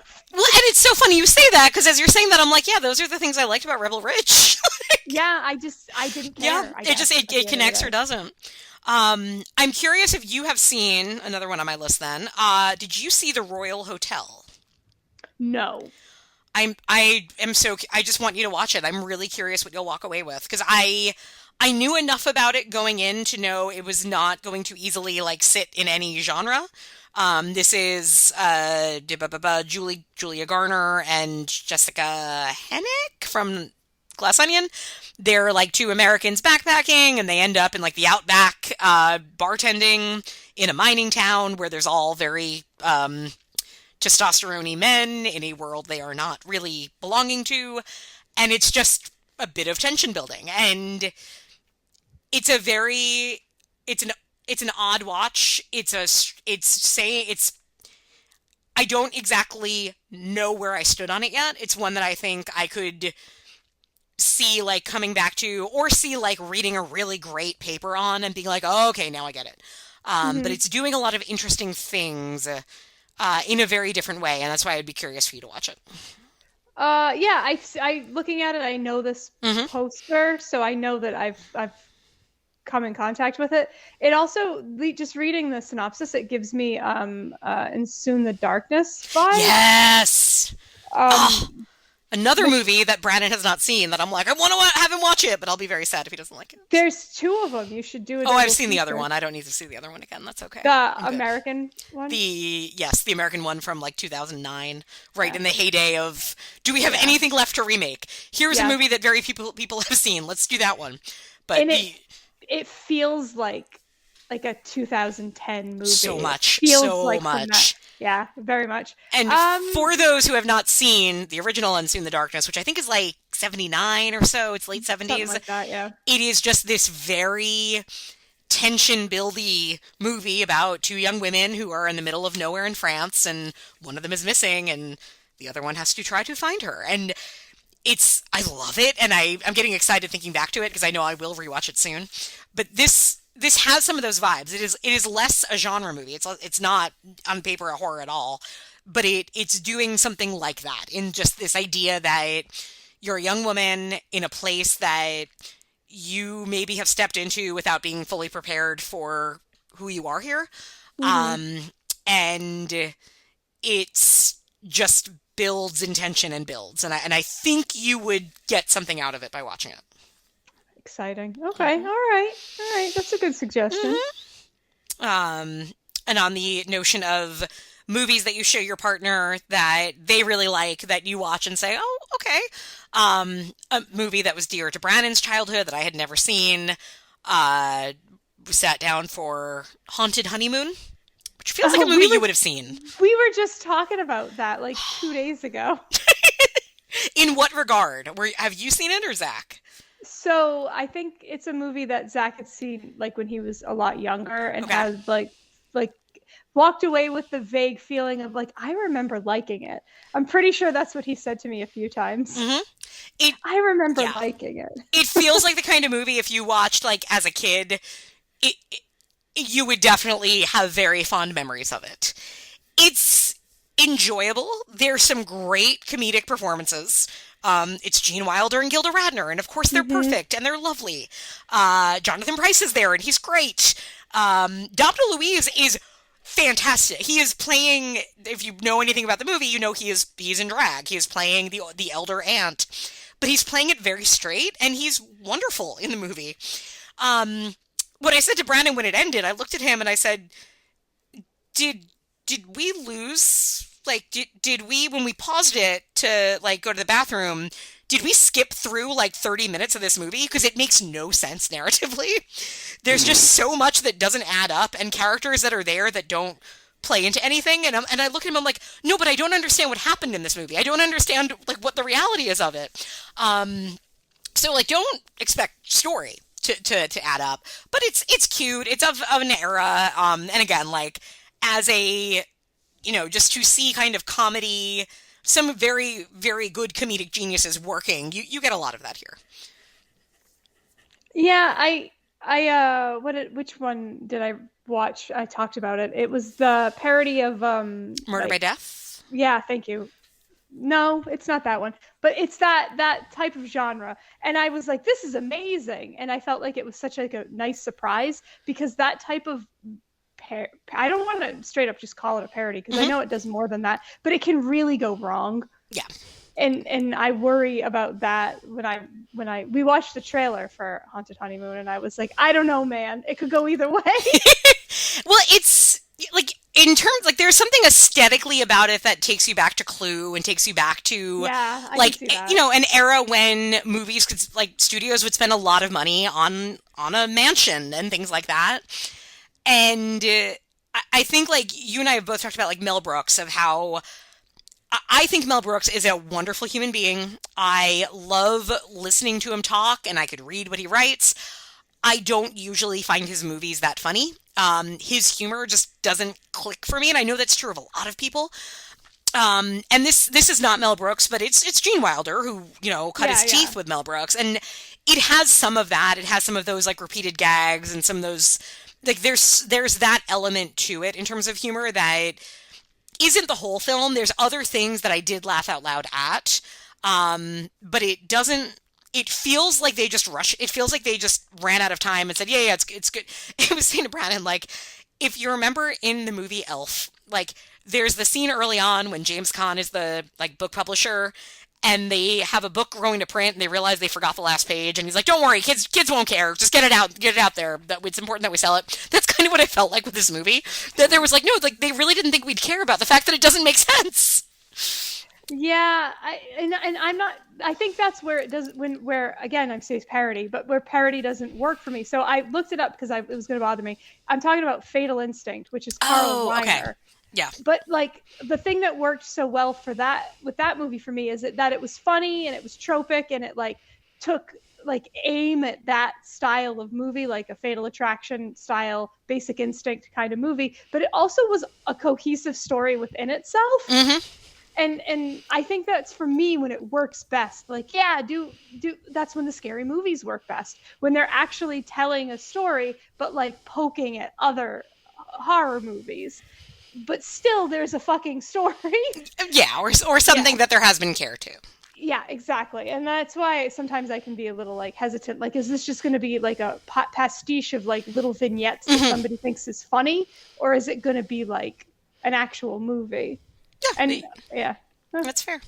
it's fun. Maybe we'll watch it because I know Zach wants to. Yeah, I think you'll find it enjoyable. It's not going to work. I would be surprised if it fully worked for you, but there's things about it that are warm and fuzzy that I think you'll enjoy.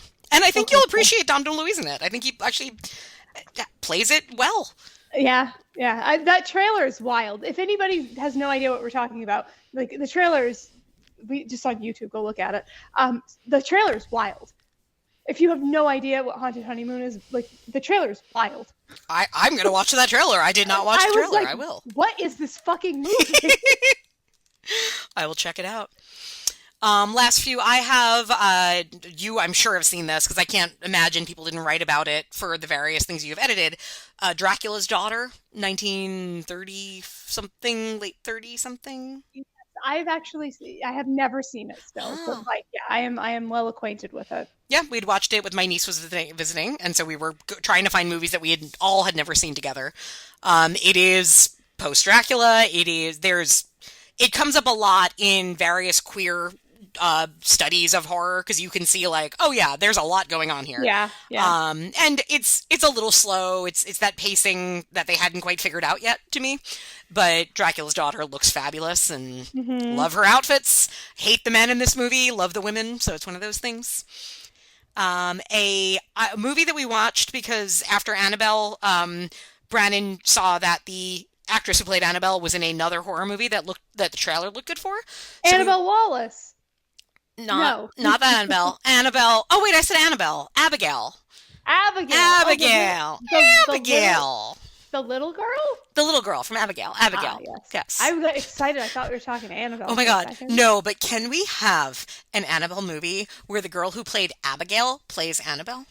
Yes. Like in the doll. Like in the doll comes to life. I would like that. She's dancing and she's doing everything that Abigail did, but as Annabelle the doll. I think that there's a lot of room to do things like that. Yes. I agree. Agreed. Okay. Don't Leave Home. I don't understand what the title means at all because it's never explained. An artist goes to Ireland. Where there's like a weird little forest and people disappear and maybe it's the priest or maybe it's a Dorian Gray thing. I don't know.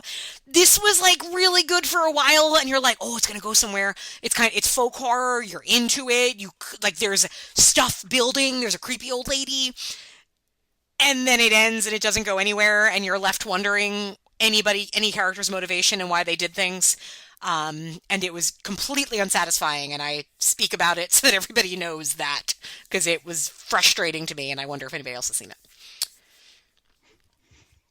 But anyway.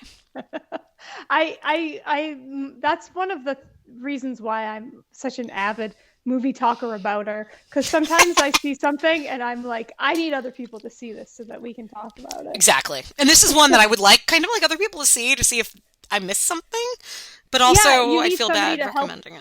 Your experience. No, I know. Suppose. Totally. Yeah. Yeah. All right. Well, last thing I'll mention was, as I teased last time, I needed something in the background that I wasn't going to pay that much attention to, and somehow landed on Airport, which I had never seen. Oh, okay. Only to realize that Airport 1977 and Airport 1979 were all on Netflix, and I ended up watching all three of them over the course of like 4 days. And that does things to your brain. Have you ever seen these movies? No, I don't think so. Okay, but you've seen Airplane, obviously. Of course. Yes. Yeah. It really, after this, I had to watch Airplane to kind of also like cleanse my palate a little bit. These movies, oh my God.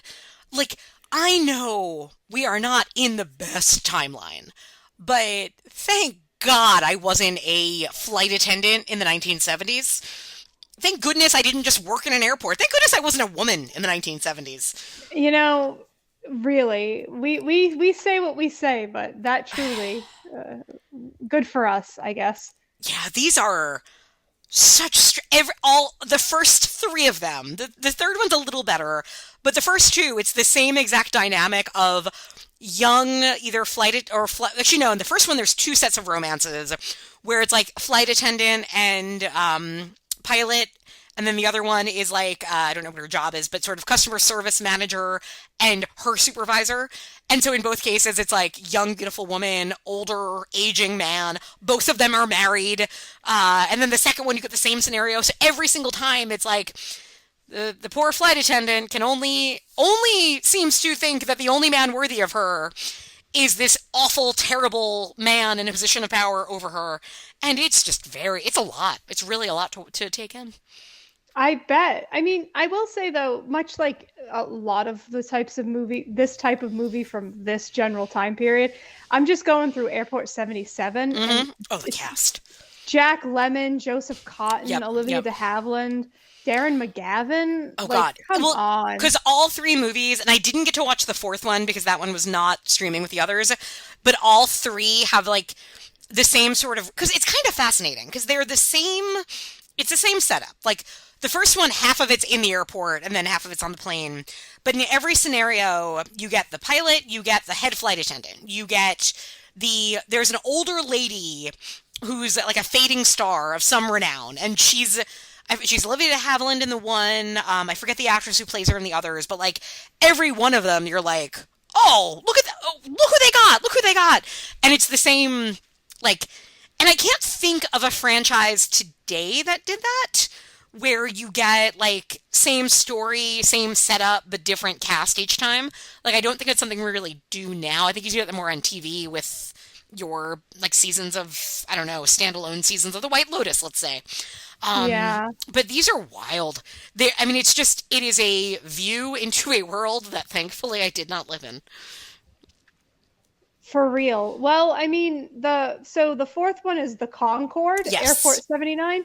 I mean, Charo's in that one, so at least you have that to look forward God, to. I can't wait. Yeah, I will finish it out. I feel kind of incomplete that I didn't actually get to watch all of them. Oh, and Sybil Danning. This one has a weird cast. Yeah, that seems Trust fun. me, they're all very weird casts. They are, and what was the one I watched? We talked about, and you were like, "Yeah, it's really great," and I was like, "Obviously, maybe Poseidon Adventure." Oh, yeah. And it was like, we just don't do big fat ensemble casts with like 9 people have huge meaty parts. We just really don't do that. Yeah. It feels a little bit like an Agatha Christie. So like, I guess very much. You could say like Knives Out and like the movies kind of like that did that or tried to do that. But man, the ubiquity of it during like the 70s. I think so that's wild. something that, I don't know if you've heard these conversations lately. There is something to the past year or so of everybody appreciating grown-up movies that like your Knives Out, your Fall Guy, like your movies that seem to just be movies made for grown-ups that have big budgets, that have star power behind them, and that kind of have a certain like throwbackness to them, because for so long you weren't doing that with movies. It was either big superhero franchises or tiny independent things or like some Oscar bait. And now we're kind of back to like populist movies. And there's Hmm. something like, oh right, these are movies, these are things that everybody likes because they're good. And if they're done well, they're exciting. And I don't think any of the airport movies are good. I really like actively don't think these are good movies. But I could see the appeal of them, certainly. And they were riveting in different ways. They were all, the first one, I couldn't believe how long it just went on forever.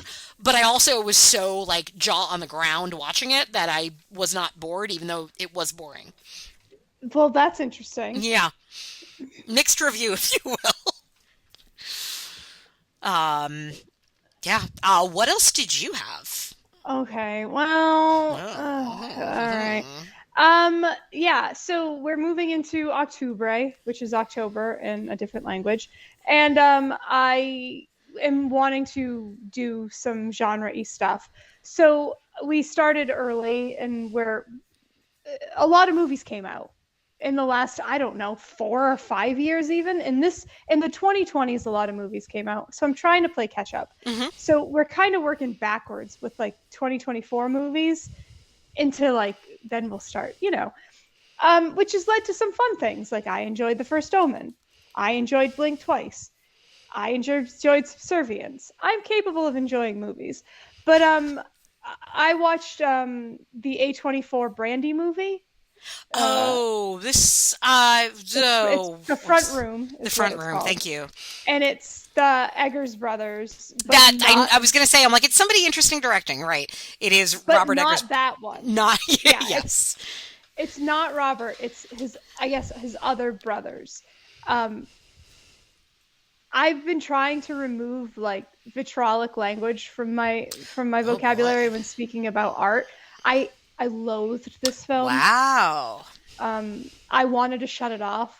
Hmm. We had to stop with a half hour left just because like things timed out. And I was like, let's never go back. Wow. And Zach didn't want to. He wanted to finish it up to Sure. see that if it ever. But I had a feeling based on we were about like 20 minutes, half hour into it, I kind of skimmed a couple reviews and just in Letterboxd, and I was like, man, I don't know if this is ever going to come back around for me. So Hmm. I would rather bolt and just go. But like I understand finishing things out. I'm not typically a did not finish kind of like media enjoyer, so like I get it. Um, it's aggressively gross. It's hopeless. It's mean Hmm. spirited. It's icky. It's disgusting. Again, it feels mean. I saw somebody describe it as hagsploitation, which Okay. I don't like. I have a problem with. There's a fine line in doing that between Yeah. telling a story that I am riveted by or going the actual exploitation route and me feeling like you're Ty West and you don't really want to cast an old person, so you have Mia Goth play an old person. Um, yeah. Hmm. Yeah, and like again, I don't think Max or Sam Eggers is going to listen to this podcast and be like, "Wow, that Christine's a real bitch." I'll For not never liking work our with movie. her. But like, I struggle to say mean things because it's somebody's art.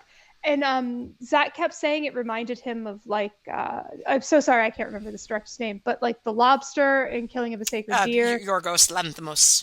Thank you. Like that kind of maybe presentation, or he kept calling it a stand and deliver kind of dialogue read.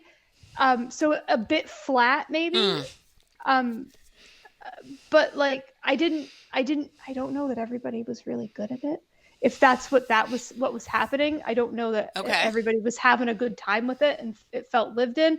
So there was that on top of the fact that it really just seemed to be a meditation in misery, which Mm. is cool if that's the movie that you want to watch. But like I've just said at length, I don't think that's a Yeah. movie that I want to watch Sure. right now. I thought, and it's similar to like the first Omen. This is about baby and pregnancy and like women in pregnancy. And again, I don't know that that's what I want, and I think I might be actively trying to stay away from that now because I'm not the audience for like pregnancy stuff. Well, I still want you to watch Immaculate. So make an exception for that one. Is that pregnancy stuff? Oh yes. Okay. Immaculate. Immaculate Conception. Yeah, I mean, I assumed, but I didn't want to assume.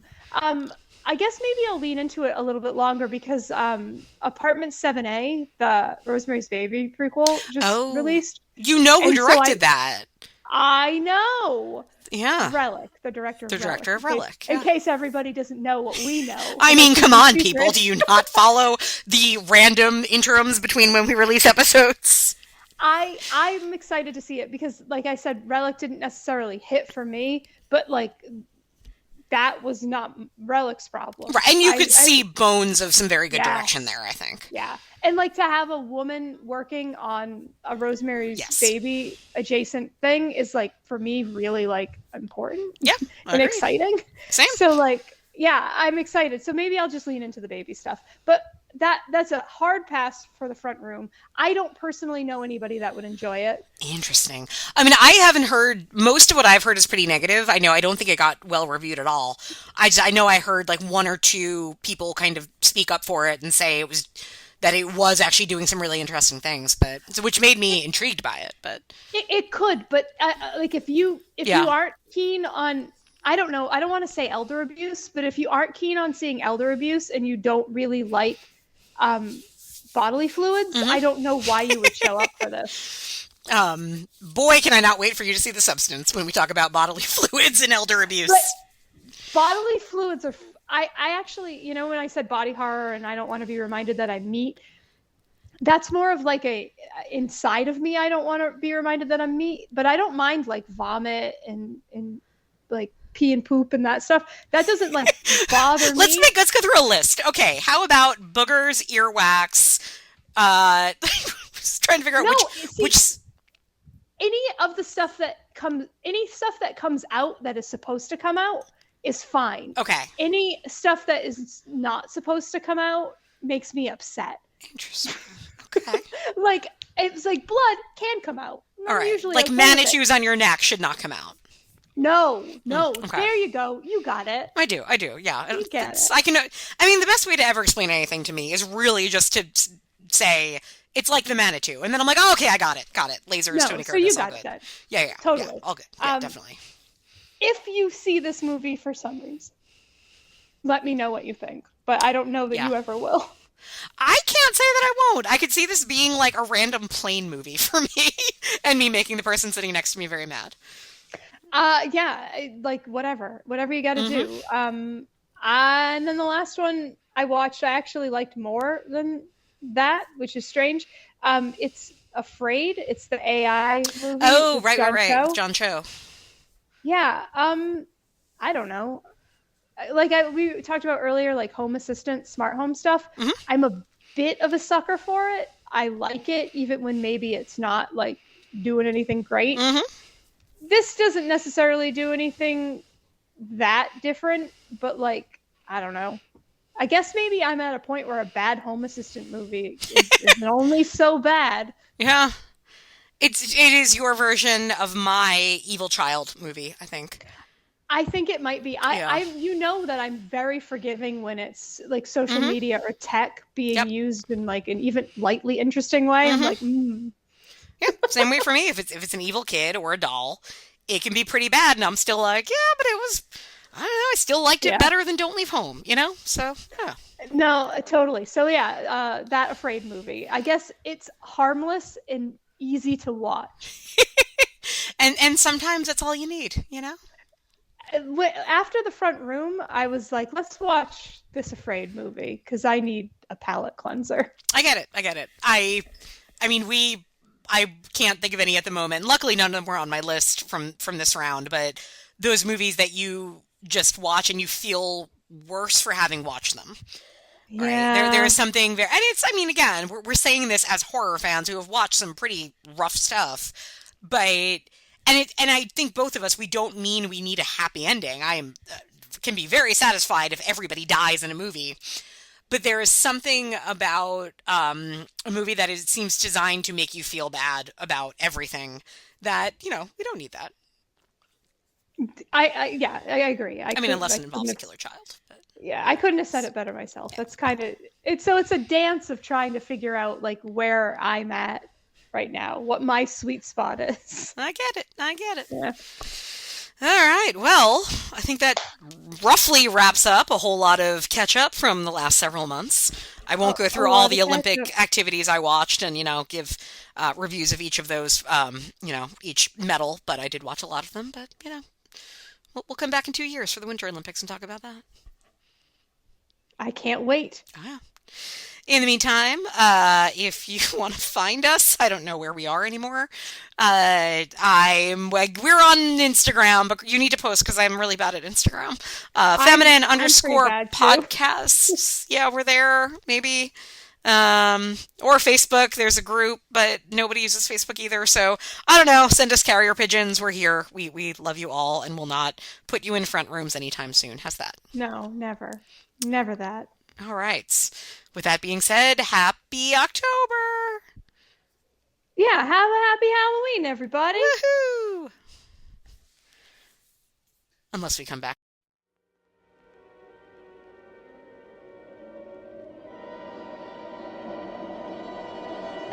It should have been the happiest moment of their lives, the night they came home to be married at the house of Great Aunt Kate. But it turned into a haunted honeymoon.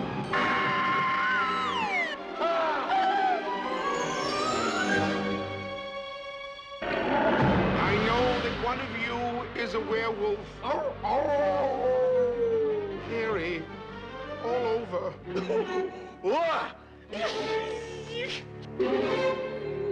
Someone or something is trying to scare them to death. Now, if anything frightens you, anything at all, you just holler.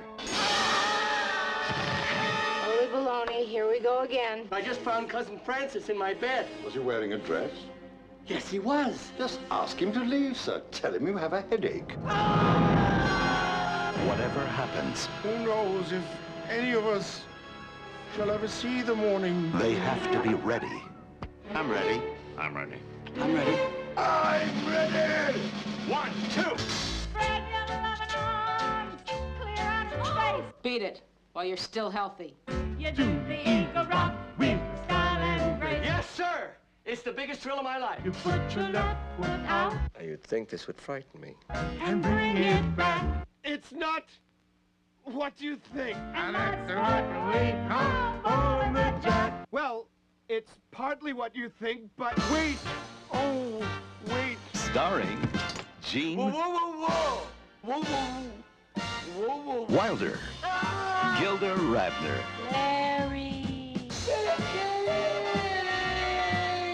Ow, this thing's pinching my butt. and Dom DeLuise in his most demanding role. Oh, it's so complicated. Haunted Honeymoon.